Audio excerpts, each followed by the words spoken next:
Hello. Then. Now. Bow down to the queens. Episode number 500. Forever.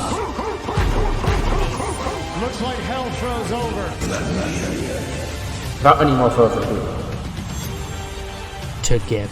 let's jump straight into the show.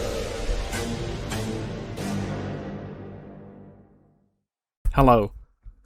Welcome to episode number 199, I believe, of the TEW9 Challenge Run. We're finally here for SummerSlam and Night 1 here in MetLife Stadium. It's been a long fucking time coming, but, you know, I've just about got over the fact that I'm so far behind real life. And yes, we are ready for Night 1. Obviously, Night 1 on last year. This is so long ago, like Dakota and Io, Bronson Steiner and Batista, Adam Cole and Aleister Black. This was last year's Night 1. Yeah, we did get a 100 last year, Gunther and Seth Rollins though, so we'll see if we can get another one tonight. Night 1 will feature our main event, 3 Stages of Hell. Candice LeRae and IYO SKY for the Women's World Championship. It'll be singles match, it'll be Fortnite Anywhere, and it'll be a dog collar. It'll also see the WWE Women's Championship on the line. Bianca Belair defends against the Queen of the Ring winner, Lyra Valkyria. And the ECW Men's Championship on the line as the King of Extreme tournament winner, Finn Balor, gets his shot against Aleister Black. We'll also see CM Punk against Shawn Michaels in a Generational Dream match that will kick off the main show. We will also get a World Tag Team Championship match, Cody Rhodes and Seth Rollins against Carmelo Hayes and Trick Williams. We've got Naomi defending against Shantae Washington for the $1 Million Championship. We've got a Liberty Championship match, Ember Moon challenges Kairi Sane. We've got Big E against Xavier Woods. What else is on this show? I'm trying to get my nights mixed up. We have the Intercontinental Championship Summer Blockbuster Gauntlet. We have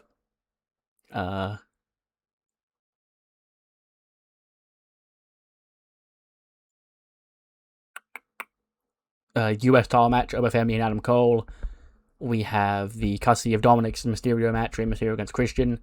And then on the kickoff, we've got Liv Morgan against Alexa Bliss. We've got Ethan Page and LA Knight. And we've got the ECW Championship 4-Way. The Labyrinth defend against Starjacking and Baron Corbin, against Sheamus and Cesaro, and against the Church of Moose. And yeah, that's just half of SummerSlam tonight. Without any more further ado, though, let's finally jump into the show. 78 rated match, Liv Morgan and Alexa Bliss on the pre-show. That's better than I thought it would be, even though they don't seem to click, so it could have actually been better than this. But yeah, Liv gets a 75, Alexa gets a 74. So they're not technically broken up yet, I guess. Liv has just been a bit, crazy recently. She attacked Thea Hale. She's been getting angry at Alexa. Alexa stepping in to defend Thea. And yeah, it all led to this. Liv Morgan in her home state, facing her friend Alexa Bliss. And it is Liv who picks up the win, using the ropes for leverage in 10:34. So Liv Morgan, the first person to make her entrance in her home state, and the first person to win here at SummerSlam 2025 with a victory over her friend Alexa Bliss. 75 for Liv, 74 for Alexa.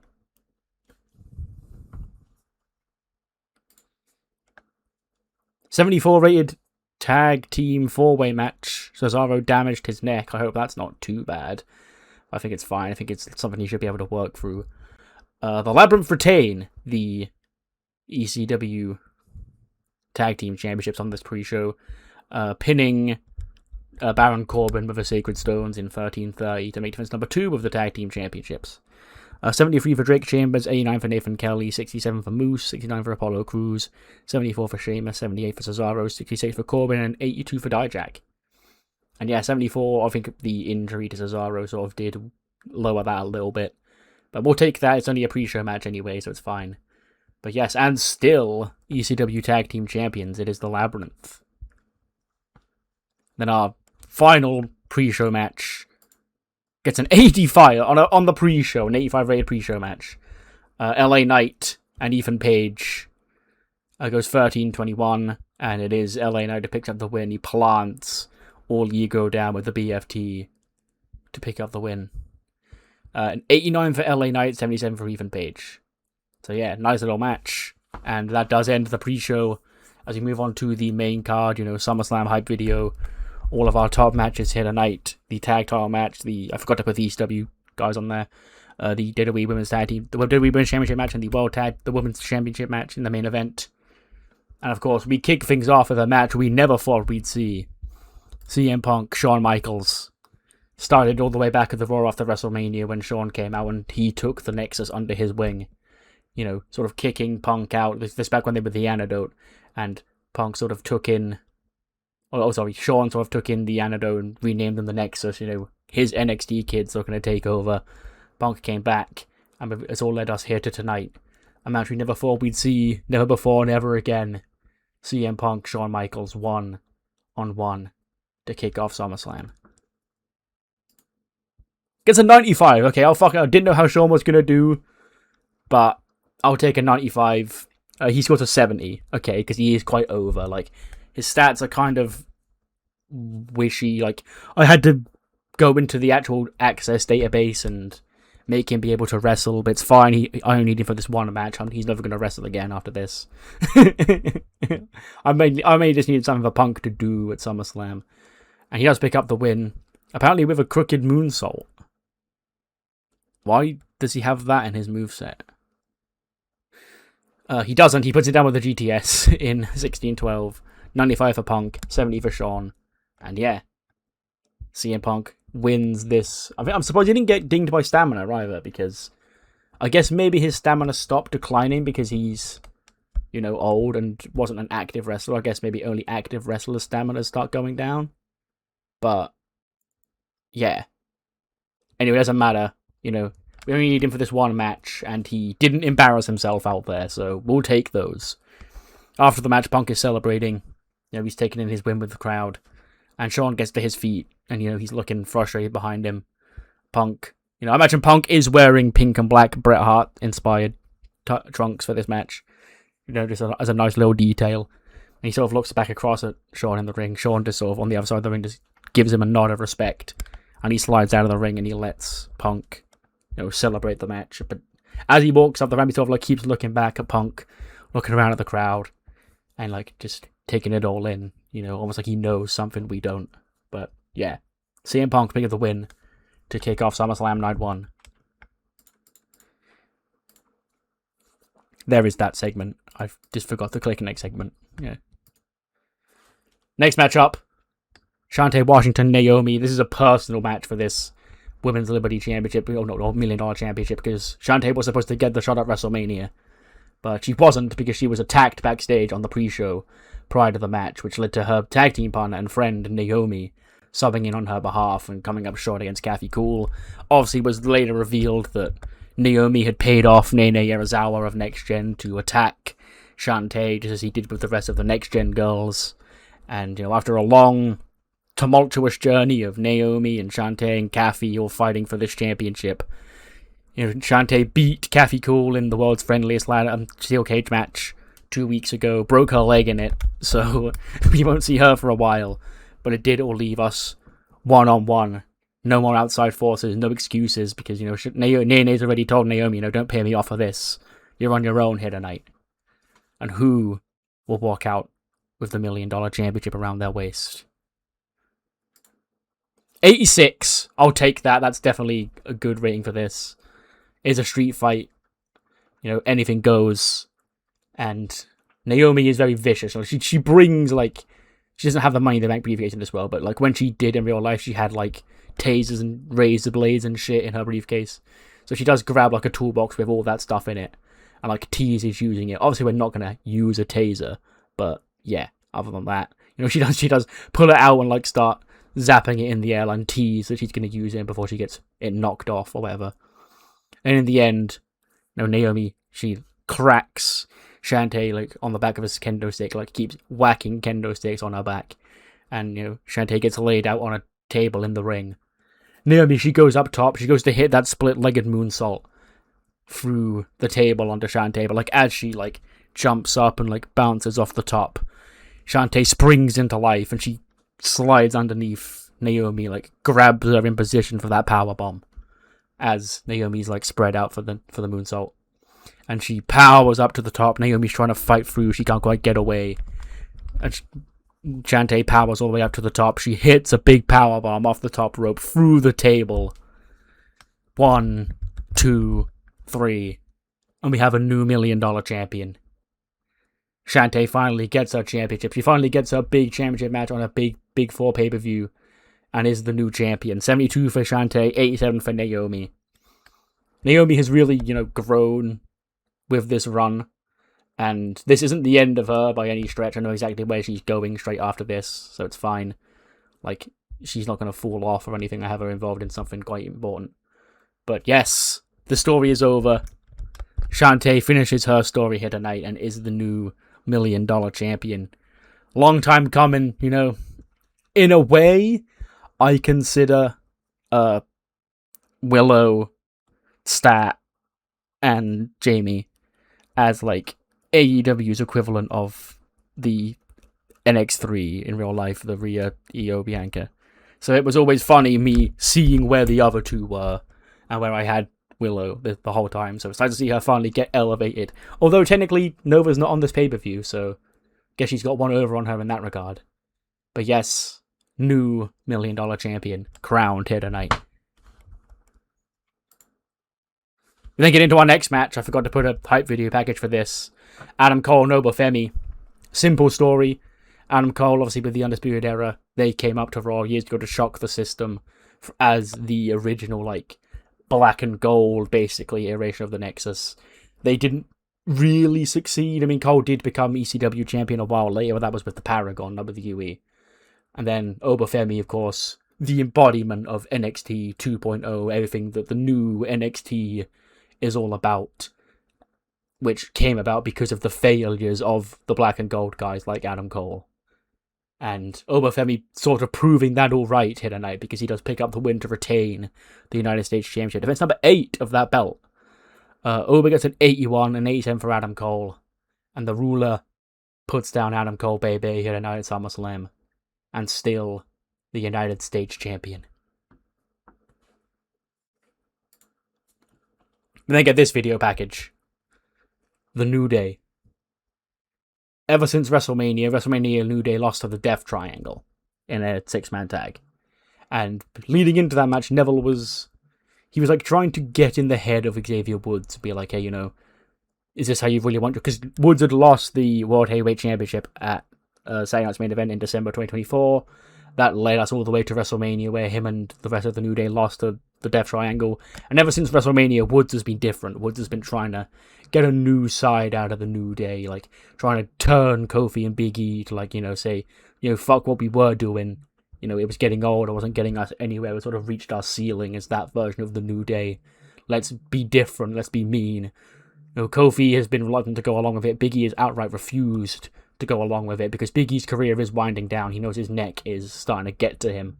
And he wants the final days of the New Day. He wants the fans to remember them for what the New Day is and always was, and not for what Xavier Woods wants to turn them into. Which has led us to tonight, where Woods wants to bestow the New Day onto the people, onto Kofi, onto Big E. But Big E wants things to stay as they were. Big E thinks they need to keep bringing that power of positivity to everybody, even on his last legs. So who will come out on top? 86 for 2 decent matches. Two decent performances. Oh, okay, well, ignore the finish the game has picked, because I know what's happened, but it's not what happens in my actual finish. Big E gets a 79 and Woods gets a 75, so with 2, average performances like that, getting an 85 rated match is pretty good. I'll take that, definitely. But, as the bell rings, we see, even now, Woods, deep down, he doesn't want to do this. Whether it be because he doesn't want to fight his friend or because he's scared, because Big E's stronger than him. But you can tell he, really doesn't want to fight Big E. He goes, stand down, E. Okay, this is your final chance to stop this. And Big E's like, I can't. If you won't listen to me, this is the only way to get the message across. And then they walk up face to face with each other, and Big E and Xavier Woods do finally start throwing hands. And the match begins, big man throwing little man around match where only the big man is the babyface in this regard. And Xavier Woods has to try and, slime his way out of things. Kofi is not out here to begin with. Kofi's in the back because obviously he's torn between these two men. He doesn't know what to do. But eventually we do see Kofi make his way out to the ring. And both Biggie and Woods are happy to see him because they both sort of think, he's going to come out and help them. But he doesn't really get involved in the finish. He sort of just stands around outside, just getting the best seat in the house and watching people and watching on. As, Big E gets Xavier Woods up for the big ending. Woods rakes Big E's eyes as he's up for it. And, rolls him up. Big E kicks out. Big E's getting frustrated now because why would Woods resort to those? He knows Woods has been cheating in his matches, but he thought Woods wouldn't do that against him. Which, I guess, cements to Big E that Woods is now beyond saving. Which is when Big E finally snaps. He does hit the more big over-the-head belly-to-bellies on Xavier Woods. He picks him up for a second big ending. He hits the big ending. 1, 2, and Xavier Woods gets his foot on the rope. And as Big E's getting frustrated, you can see he's starting to, tire. And he pulls the straps down. He goes to hit another big ending. And Xavier Woods elbows Big E in the back of the neck. Big E collapses to the ground. Xavier Woods hits the Shining Wizard. 1, 2, 3. Xavier Woods picks up the win here tonight against Big E. It says Kofi interfered. That's just because I say it to be a tainted win and Kofi's his manager. Kofi doesn't get involved in the finish, like I said. But yeah, Xavier Woods cheats to beat Big E here tonight. 79 for Big E, 75 for Woods. And Woods, once he gets the win, he does sort of look relieved. But he's still really not happy about it. In his mind, he still wishes Big E would have come to and Big E would have sided with him. And then as Big E starts getting to his feet, Kofi gets into the ring as well, check on E. And then Woods goes to walk towards Big E, and then Kofi steps in the middle and goes, no, stop. And he gets up and he looks defeated. And he's like, congratulations, man. I guess you win. And Xavier Woods, he does sort of smile. And he goes to hug Big E, but Big E puts his arm out and goes, no. He goes, I know you've won. But you can do this without me. And then as he goes to leave, Kofi's like, wait. And he goes, just one more time. And he does, order for a group hug. But then he, steps out of the way and, gestures to Big E, yeah, do fucking hug Woods. That's your brother. Even if you may disagree with him now, we're the New Day for life. And then as Big E does slowly go towards to hug Woods, bang! Kofi Kingston goes low on Big E. Boos and shocks echo around the crowd. Big E, he's writhing in pain. And Kofi, he gets in the face of Woods. He offers his handshake out. Woods, he handshakes back. They do the New Day heel handshake over Big E's down body. And it looks like Kofi's finally made his choice. Yeah. A lot of things I want to say now. It was sort of a thing for a while, if you've been a long time Challenge Run viewer, where, I was always so against a New Day breakup. Because, everybody would always do it, and I'm like, nah, I kind of hate that because it's the New Day, keep them together forever. Then obviously they did it in real life, and I was like, yeah, I do kind of want to go in that direction with them, because New Day as a group, as weird as this is going to sound, and, saying this about wrestlers and a wrestling stable, they do mean a lot to me. As you can tell, they've always got stuff to do. And, 2015, 2016, when they were, white hot and were, the best thing on television, they were, some of the darker times for me, personally.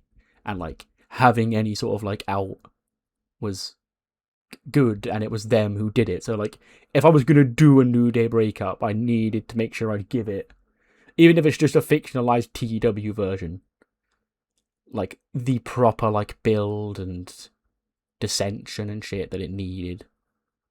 And obviously with recent events, I'm gonna continue on with it, and I'm gonna try and make sure I'm not gonna fuck this up, because yeah, you know, that would be stupid and dumb, wouldn't it? You know, if I, like, for example, fucked up the heel turn and then gave them big long contracts because they were hot heels, but then eventually because of my inept booking, they no longer had that value, and I went, hey, you know, I want to half your pay. But yeah, New Day breakup. Well, not, I guess not breakup technically.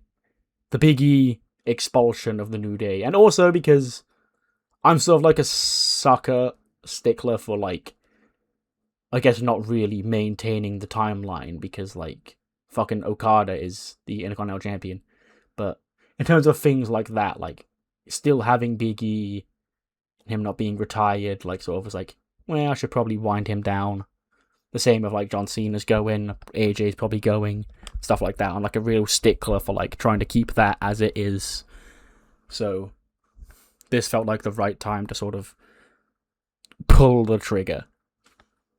Like, I've only just got to the New Day heel run, and they've already gone in real life. So, yeah. But yes, Kofi and Woods stand united over Big E. Speaking of Okada and the Intercontinental Championship, we have the Intercontinental Championship Gauntlet match. The Summer Blockbuster Gauntlet, obviously this is up to 20 competitors. 2 men start, other men come in, I think timed intervals, we'll say 2 minutes. Actually, no, I don't know how many minutes, I don't know how long I made the match, so it's random intervals, I guess. And then first person to score the pin or submission is the Intercontinental Champion.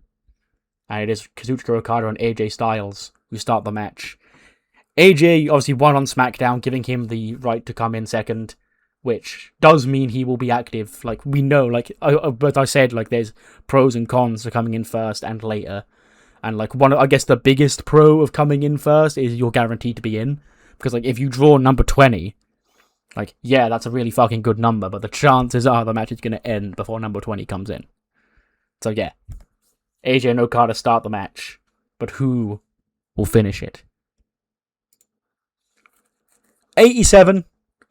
Okay, I really didn't know what to expect from this match, so I will definitely take an 87. Especially considering there are some lesser names in here. And let's not forget, this is open to not just SmackDown. You can have people from Raw and ECW and maybe even NXT. There's no NXT people in it, but you could technically have been NXT guys in there. So the match goes 21-47, and we get 1, 2, 3, 4, 5, 6, 7, 8, 9, 10, 11, 12, 13, 14 people who enter the match. Obviously, AJ and Okada start. Next person out is Ricky Saints. Next person out is Cedric Alexander. So that's 4. I'm just trying to take a note because I didn't write this all down. I'm trying to make note of who I've got in. Ricky Saints, Cedric Alexander. And then number 5 is Montez Ford. He comes in. He runs riot in there. I could have done this whole Rumble thing, but I didn't think it would be like necessary. So it's Okada, AJ, Ricky, Cedric, Montez Ford. Number 6 comes in. Switchblade Jay White. He's back. We've not seen him since he lost to Cody Rhodes to end that feud. But the IC title is his title. You know, that's the title he held and lost to John Cena. So he's back, and he's looking to reclaim that Intercontinental Championship here tonight at SummerSlam. Next out, Ludwig Kaiser. Obviously, he's in on behalf of Gunther, I guess. Gunther saying, you know, come and take that title off Okada and get it to Imperium. Andrade, next out. Andrade starts running wild, and he's, you know, he stands tall. You know, he's got everybody down at his feet. Who's next out? Bang, Swerve. Swerve is back, and him and Andrade go back at it. They continue to brawl around the outside of the ring. Number 10, who is it? It's Kit fucking Wilson. Kit Wilson comes in. New entrance music, new Titantrons. We haven't seen him since Elton Prince sort of got written off. But he's here, he's at SummerSlam, and he's running riot. Everybody in this ring is toxic, toxic, toxic. Number 11 is Neville. He comes out, and then he stands tall. Kit Wilson does end up getting back to his feet. He goes for the pin on Cedric Alexander. Cedric kicks out. He stands tall, this is all toxic. I don't care who it is, who's coming out next. It'll be some idiot, some toxic fool. Joe Hendry. Joe Hendry comes in at number 12. He's waving his hands from side to side here at SummerSlam. And obviously he's an ECW guy, so he has the chance to bring the championship. I guess if a guy who's not on SmackDown wins it, they will get moved over to SmackDown. Tommaso Ciampa, next out. And then the last entrant before we get the pinfall is ECW's Kylan Rodgers. So yeah, those are the 14 men that do end up getting into the match, but obviously the match ends before then. And it's Okada and AJ going at it still. The first two are the only two left in the ring. AJ flies in with a phenomenal forearm. Okada sort of turns it around, hits a German suplex. Here's another German suplex. He knocks AJ out of a Rainmaker. Jay White slides in. He hits the Blade Runner from behind. 1, 2. Montez Ford flies in. Frog Splash to break up the pin. Him and Jay White then go at it. And Okada starts getting back to his feet. Kylan Rodgers comes in. Okada slides around the back. He takes care of Kylan Rodgers too. In comes Kit Wilson. He charges at Okada. Rainmaker to Kit Wilson. But before we can pin Kit Wilson, Ludwig Kaiser jumps Okada from behind. He hits that DDT. And he pins Kit Wilson to win the Intercontinental Championship.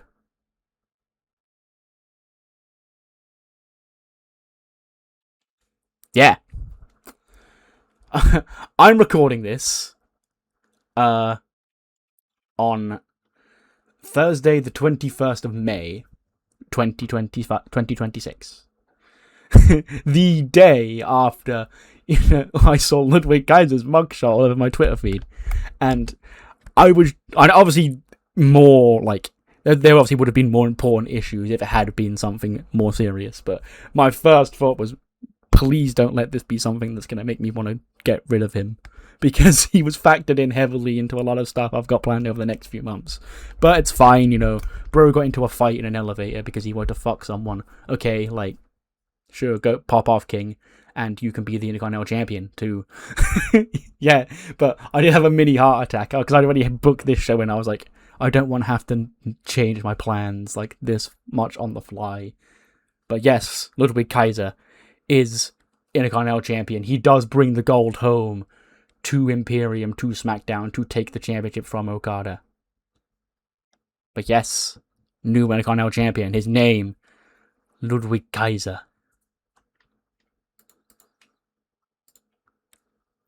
But from that, who's your daddy?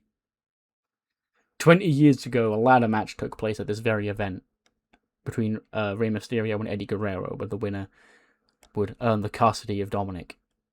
We're now in a similar situation. Dominic has disowned his deadbeat dad and is under the wing of Christian, who's been, I guess, mistreating him recently. And Rey wants his son back. Will Rey get his son back? I'll have to find out. 76, I'll take that for this. A fun little match between two old guys. The Unction getting a 76, popping off. We'll take it. It only goes 7 minutes and 31 seconds because Christian's stamina is in the toilet. So I had to wrap this feud up now. I'm not saying this is his last. It probably won't be Christian's last match, but there's a good chance that him and Lexus King will just be a tag team from here on out because, yeah, this match goes 7 minutes and he was tiring. So I should probably start winding him down. But I just like booking Christian because I love him. But yeah. But Rey Mysterio does get his son back. Lexus King tries to get involved. Chris Jericho comes out. He nails the code breaker on Lexus King on the outside, neutralizes him, and then Rey hits the 619. Now imagine the referee does get taken out at some point.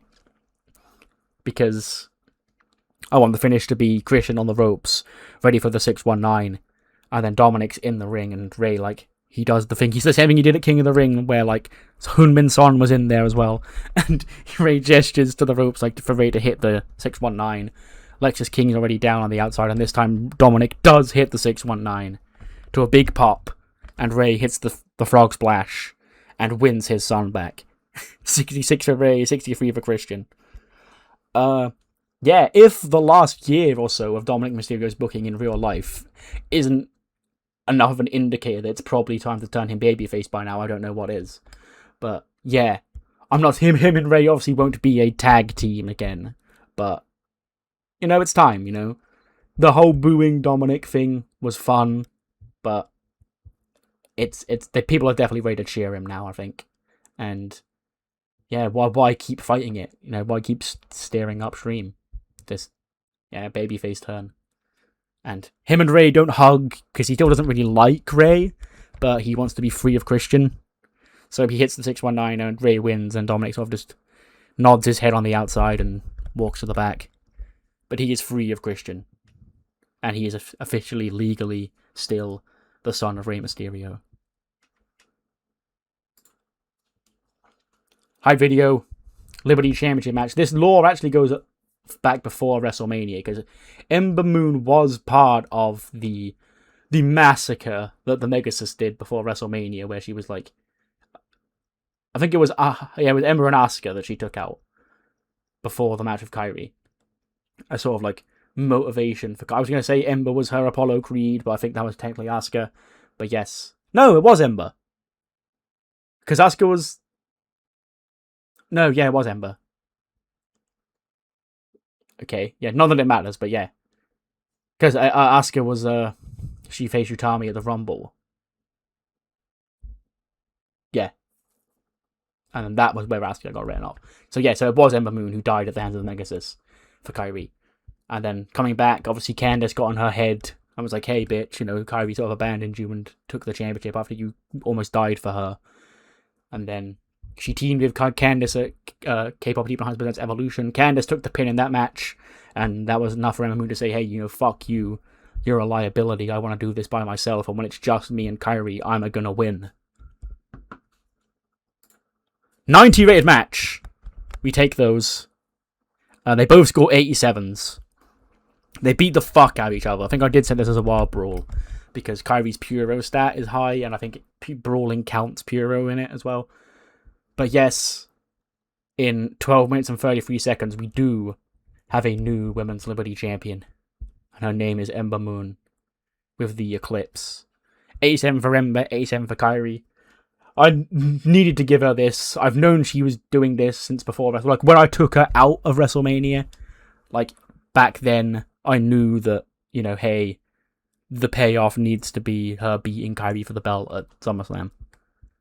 Yeah, so that's how far back that's been locked in. Since before Kyrie even held the belt, I knew this match was happening.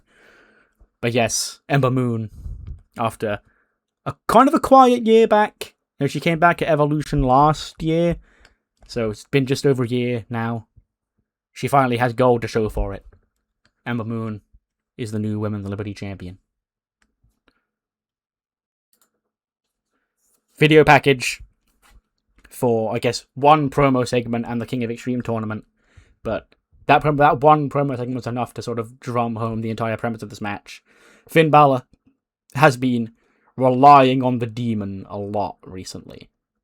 And it's sort of taking its emotional toll on Finn, where Finn, has to try and sparingly use the demon because he hates the man he becomes when he puts on the paint. And Aleister, of course, wants to fight that guy.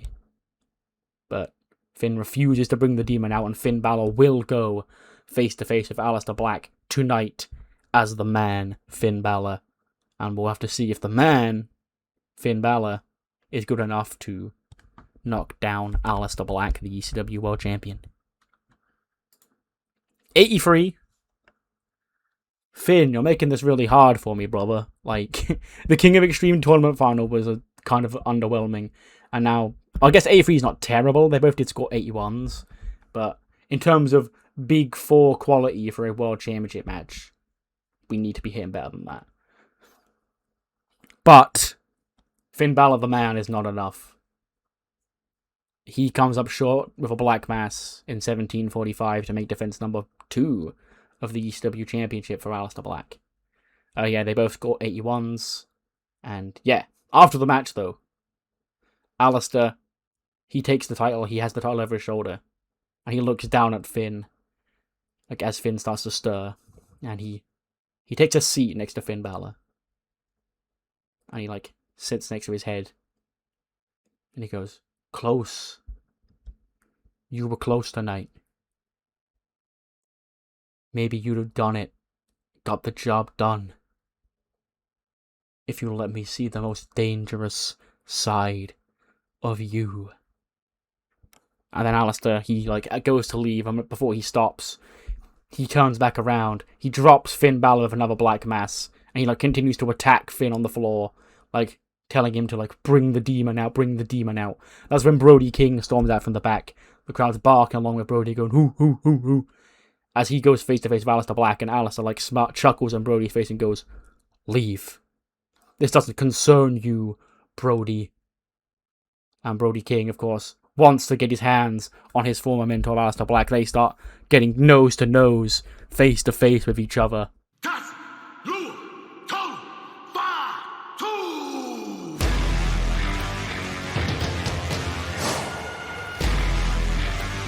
When out storms Jacob Fatu. He storms to the ring. He's got like half his face is still like charred after those 2 fireballs. He's got like burn marks around his eyes, and he storms to the ring. Alistair Black, for the first time, looks a little bit unsettled at the sight of Jacob Fatu, and he does scurry out of the ring and through the crowd, and he's scared of Jacob as he gets into the ring. And Jacob, just stares across at him, snarls at him. Brody King and Finn Balor, they're both still in the ring. And then as Jacob turns to leave, he sees both men. And he ends up, he couldn't get his hand on Alistair, so he's going to drop Brody King with a big Samoan drop. He's going to drop Finn Balor with the mighty moonsault. Leave both men laying. And yeah, Jacob Fatu is back, and he's back for blood. And he may also be back for his ECW championship. But there's a lot of big hosses, a lot of big scary men in the ring right now, and well, Finn, who is not really letting his scary side out.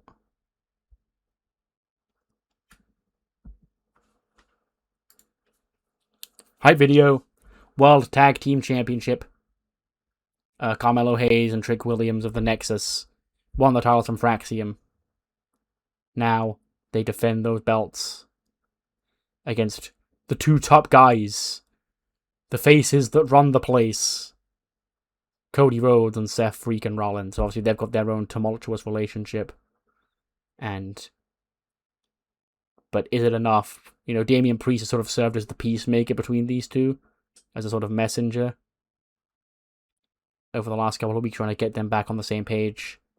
And tonight, it could all pay dividends. Can Seth Rollins and Cody Rhodes win the World Tag Team Championships?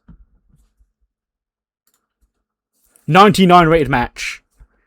Let's go. That's why this is one of the top matches of the night, because it gets a 99. Trick Williams gets a 79 and was the weak link, but being in a 99 rated SummerSlam match is going to help him a lot. 22 minutes, 2 seconds. There's a lot of history here, because obviously Cody and Seth need no introduction. It was 3 years ago at this very event. Seth Rollins shocked the world and turned, well, I guess didn't turn, but attacked Cody Rhodes, allowing Roman Reigns to retain the WWE Championship. And on that same show, funny enough, guess who Seth Rollins lost to in his own match, in the opening match? Carmelo Hayes. Cody has also had a very bad run of things at SummerSlam since he came back. Obviously, that aforementioned lost to Roman, he then lost to Drew, and last year he lost to Punk, so he hasn't actually won a match at SummerSlam since he came back to this company. And tonight, it's him and Seth against Trick and Melo, Tag Team Championships on the line. And in the end, Carmelo Hayes and Seth Rollins sort of fighting on the outside. And, Seth, he wipes out Melo with a big dive to the outside. He throws Carmelo Hayes into the barricade with a buckle bomb, the same move that injured Finn Balor 9 years ago at this very event. And he gets into the ring. Cody gets into the ring. He hits the Cody cutter. He goes to get Trick in for the crossroads. Nails the crossroads. 1, 2. Trick kicks out. We're going to give Trick Williams a crossroads kick out here. And Trick, he sort of gets all fired up. He takes the fight to Cody. He nails Cody Rhodes with a trick shot. 1, 2. Seth Rollins has to make the save. And eventually, Seth makes the tag. Carmelo Hayes makes the tag. And Seth and Melo go at it. You know, Melo hits that jumping springboard DDT move on Seth. Goes up top for nothing but net. Seth rolls out of the way. Kicks him in the midsection. Stomp to Carmelo Hayes. He backs up. Stomp for a second time. 1, 2, 3. Cody Rhodes and Seth Rollins are the World Tag Team Champions. 89 for Seth Rollins, 95 for Cody Rhodes, 93 for Carmelo Hayes, and 79 for Trick Williams. Yeah, I was torn here. I kind of didn't want to end Trick and Melo's run like this quickly. But I couldn't not give Seth and Cody the belt. That just seemed fun, you know. I've done main eventers teaming up to take the women's tag titles so many times. It's about time that the men got one too. So, yeah. Cody Rhodes, Seth Rollins, the new World Tag Team Champion. That's another win over the Nexus tonight for Team WWE. Because Punk did beat Shawn in the opening match. And then we got this win here tonight. Will it go 3 for 3? Or will Lyra Valkyria step up and save the Nexus' skin? Technically no, because Obafemi did win as well. Never mind. So Lyra can level it up. Queen of the Ring, Lyra Valkyria. This also goes back to when she first, the Raw after WrestleMania, when Lyra Valkyria and the Nexus all sort of formed. She wanted to try and recruit Bayley to the group. Bianca was obviously skeptical of Bayley given their history, but in the end, Bayley came up trumps. She proved that she was good and turned the Nexus down. And by that point, Bianca was balls deep in a rivalry with the Nexus. And we have it here tonight. Lyra Valkyria, Bianca Belair, WWE Women's Championship. Will Bianca's reign continue? Or will we have a new champion, the Raven Queen, Lyra Valkyria?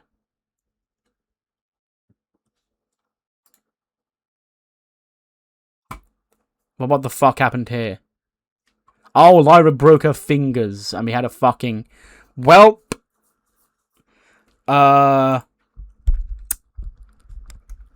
So Lyra's real-life SummerSlam match at this very event got panned for being underwhelming, and exactly the same is going to happen with this one, because this only gets a 77. Lyra broke her fingers, and the creative finish I put on it was a failure, which I think dings the match ring a little bit, but the main hit is the broken fingers injury. But I'm fine with the creative finish failing, because I can definitely see a world where this finish might annoy some people. But it's fine. So anyway, Lyra, Bianca, they go at it for what I thought was a great match, but apparently it's mid, because, you know, Lyra broke her fingers and she can't carry on. But anyway, well, we'll continue to run down the match as I originally planned for it to be. They do exchange power spots, you know. Obviously, Bianca being powerful, Lyra being deceptively strong. You know, Lyra will be able to like lift Bianca, like toss her about a bit, because she can do that. And yeah, you know, Bianca whips the hair across Lyra's stomach, hits the KOD, Lyra kicks out. Lyra hits the Nightwing, Bianca kicks out. And things are all going peachy. And Bianca, you know, she is getting all fired up. She hits a big spear, she hits the forearms. She's rocking and rolling, she's getting all fired up. When Lyra Valkyria, Bianca charges towards Lyra, Lyra ducks. Bianca sort of like has to stop herself from hitting the referee. She turns around, bang, uppercut from Lyra. And Lyra, you know, does like deceptively like use Bianca's braid, like tie it around her, start whipping her with it herself. And eventually, like, she does pick up Lyra, or Lyra does pick up Bianca. She smiles as she looks at the camera. She hits a Nightwing. 1, 2, and the referee's pulled out of the ring. Lyra can't believe it. She's like, what the fuck? You know, I just won. When she turns around and they're face to face, well, not face to face with her, but they're staring her down from the outside of the ring is... I don't want to say masked, because, you know, masked run-in... You know, I know the cliche about the hooded masked run-in guy. But they do have a hood, and they have, like, hair covering their face. And then they take the hood down and, like, it's black hair. And they sweep the black hair out of their face, and we do obviously recognize who it is. But the back of her jacket just says the man insane. And Lyra, she looks like she's seen a ghost because, you know, she fucking has. And, like, she walks back. Bianca's on her feet. Lyra walks straight into a KOD. The referee is tossed back into the ring. 1, 2, 3. And still, WWE Women's Champion, Bianca Belair. Yeah, the broken fingers really fucked this. Like, it's a good job I'm running a rematch. I mean, if I ever run this again, hopefully it doesn't get dinged that badly. But, yeah, I guess we kind of have to give these two another chance to show what they can really do without breaking each other's fingers, because then maybe the match rating will be really good. But as for now, we take a mediocre championship match at the second biggest show of the year. And Bianca's obviously celebrating, you know, Pyro's going off, she's holding her doll up, she's swinging her hair around. She leaves happy, skipping up the ramp, you know, hugging fans on her way out. The man insane has vanished through the crowd. And Lyra, she's pissed. She goes, no, absolutely not. Okay? Do you think I'm an idiot? Do you think I'm insane? That can't be allowed. Okay, we know who that is. Okay? She may look different, she may call herself something different now, but we know exactly who that is. She doesn't go here anymore. She gave up on us at WrestleMania because she couldn't beat me. And now, here she comes again to steal my glory, because she can't handle that I'm the biggest star now. She can't handle that she's in my shadow. So, Bobby Roode or whoever, I don't even know who I'm talking to, you know, because our esteemed women's general manager hasn't shown their face. But they're already on bad terms with me after tonight.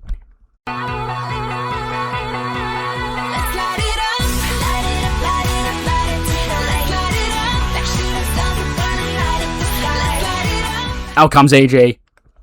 Big pop from the New Jersey crowd. And she makes her way out. She's in her GM attire.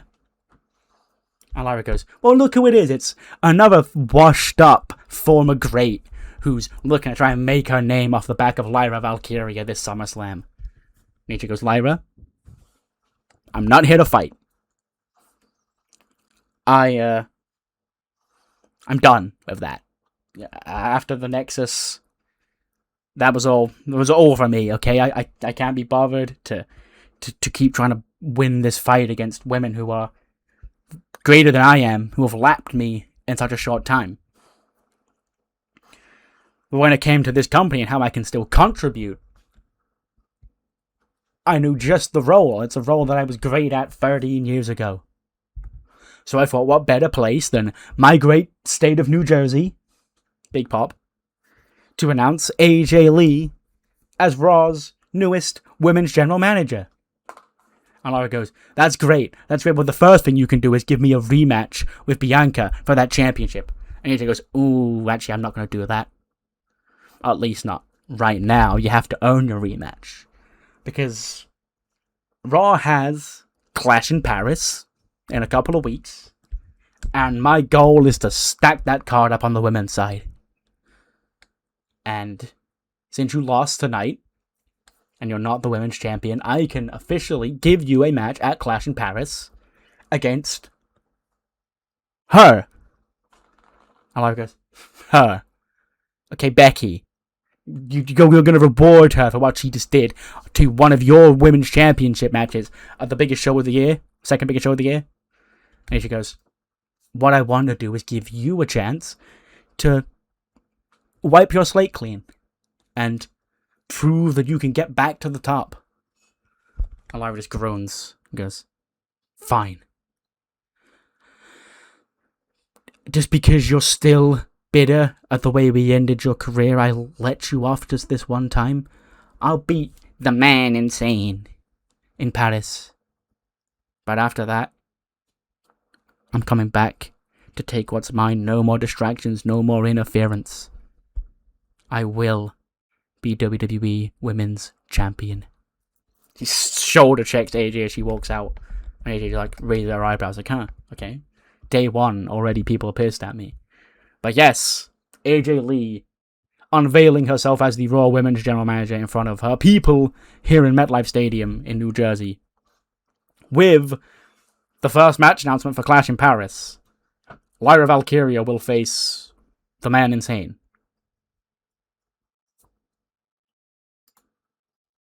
Speaking of SummerSlam, we're only halfway through. Tomorrow night we've got more stacked matchups, including our All-Star main event. Undisputed WWE Championship on the line. Chad Gable defends against John Cena in Cena's quest to win his 17th World Championship. We've also got the King of the Ring winner Gunther trying to become World Heavyweight Champion against Sami Zayn. We've got the ECW Women's Championship 4-way as Florence defends against Rhea Ripley, Asuka and Stephanie Vaquer. We have Roman Reigns and Bronson Steiner. We have the Women's Tag Team Championship match, 2 history-making teams in New Millennium and Sasha Banks and Bayley, and a whole lot more. And that's all coming to you tomorrow night, same time, same place. MetLife Stadium, New Jersey. But we're not done here tonight just yet. Because it's the main event. 3 stages of hell. IYO SKY, back at WrestleMania, won the Women's Championship, ending the reign of Utami Hayashishita, ending the reign of Queendom Omega, and in her own way, sort of breaking that title free from tyranny. Which Candice LeRae, of course, disagrees with. Because, in her mind, IYO is the tyrant, IYO is the dictator. And after dispersing of her old friend Dakota Kai, sending her packing to Raw, she won Money in the Bank and immediately cashed it in to, pulled the briefcase down, went backstage, beat up IYO, dragged her to the ring and cashed in her briefcase that fast. To become the world champion. Finally, achieving her dream of freeing the title from all these evil monsters. Only for IYO to win the belt back 3 weeks later at Evolution because Candice's foot was on the ropes and the referee didn't see it. So obviously, Candice being Candice, thinks this is blasphemy, thinks this is bullshit. She's the only person, I guess Johnny Gargano too, and apparently Adriana Rizzo is on her side. Who fucking knows what that's about. But there's only one way to end this. We've done unsanctioned. We've done everything. 3 stages of hell. IYO SKY, Candice LeRae, win, lose, or draw, this will be the last match for the time being.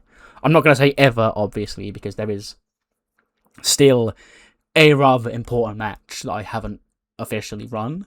But for a while, this will be the last time we see these two together in the ring. But who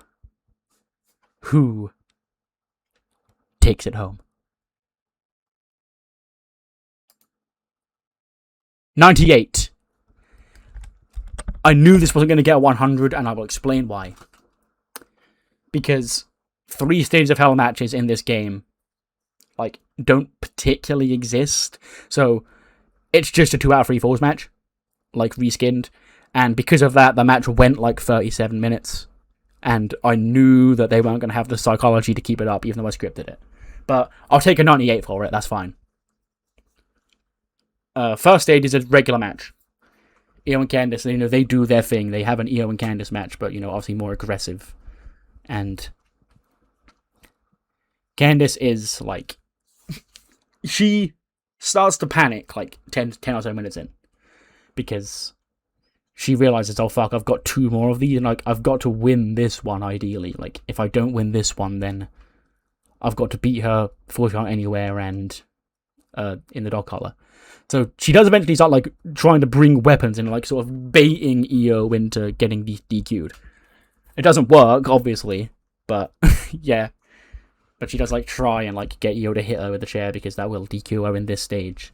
And eventually, IYO does drop kick off the springboard drop kick, takes Candice LeRae down. She goes up top for the over the moonsault. IYO flies off. Candice gets her feet up, fucking rams them in IYO's face, and IYO staggers back. Candice charges at her, hits a big knee or whatever, picks her up, nails the Wicked Stepsister stomp, and she scores the first fall. Candice goes 1-0 up and she's happy. Yeah, I fucking did it. I'm gonna fucking win. And then she immediately goes outside, grabs kendo sticks and chairs, does the thing where they go under the ring and they throw everything out from under there and they start just making a pile of shit in the ring. She does that. She gets into the ring. Io immediately scoops her up, German suplex onto the pile of chairs. The fight then brawls all the way out into the crowd. They start fighting onto the crowd. Io climbs up on one of the boxes in the crowd, does the big dive. The one she did against Rhea at Evolution. Climbs up on the boxes and does the leap off. She does that. We also do the spot where they go onto the stairs into the crowd and fight through the guardrails and shit. And then eventually it spills onto the stage, and they ram each other through onto the LED boards and stuff. They're both bleeding at this point, and Io, she picks up Candice. She nails an air raid crash on Candice. She then climbs onto an elevated bit of the stage, and she points at herself. She goes, "Yeah," and she hits a moonsault off there onto Candice onto the ramp. 1, 2, 3. Io levels it up. Then have to drag these two lifeless women back to the ring, which in itself probably takes 5 minutes, to be fair. And also saddle them with a dog collar, because this is going all the way, baby. And then they're both in one corner of the ring of each other, the dog collar just spooling in the middle. They charge at each other. They do the fucking hockey fight spot, and the brawl keeps going on. Candice is using the chain more. She's trying to choke Io out with the chain, and I forgot. I watched the dog collar matches ahead of this because I wanted to remind myself how little, because I thought they were more limiting than they were. But I watched Punk and MJF, and then technically not a dog collar match, but MJF and Hangman in the lights out match. The dog collar is a lot more giving than I thought it was. So yeah, we can have Io go up top and do stuff like that. But yeah, then Io grabs the end of grabs the metal in the dog collar. She wraps it around her fist. She punches Candice in the forehead with it. Candice drops a sack of shit. Io continues to attack her with the balled up fist of chain. She then goes up top. She goes to hit the over the moonsault, but as she does, Candice yanks the chain. Io goes flying back onto the ground, onto the canvas even. Actually, no, probably not that. She probably yanks her, shoves her to the right, and then as she flies off the ramp, she ends up dangling over the rope, and is trying to fight to get herself back into the ring. The spot of Hangman choking John Moxley out All In.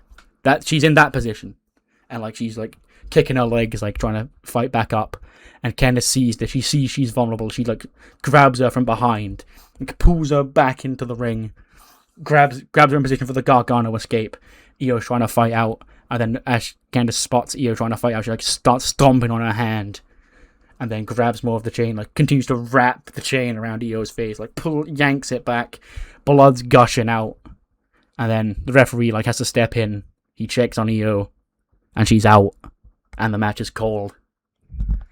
Candice wins back the championship. Io is there laid down, defeated, laying in a pool of her own blood. The dog collar is removed from Candice's neck. She's smiling, herself also covered in blood, holding the Women's World Championship close. Finally, she has the championship back. Finally, she's avenged Evolution. And this time, her and Io are done. She won. God help us all. She fucking did it. We got the bad ending for night 1.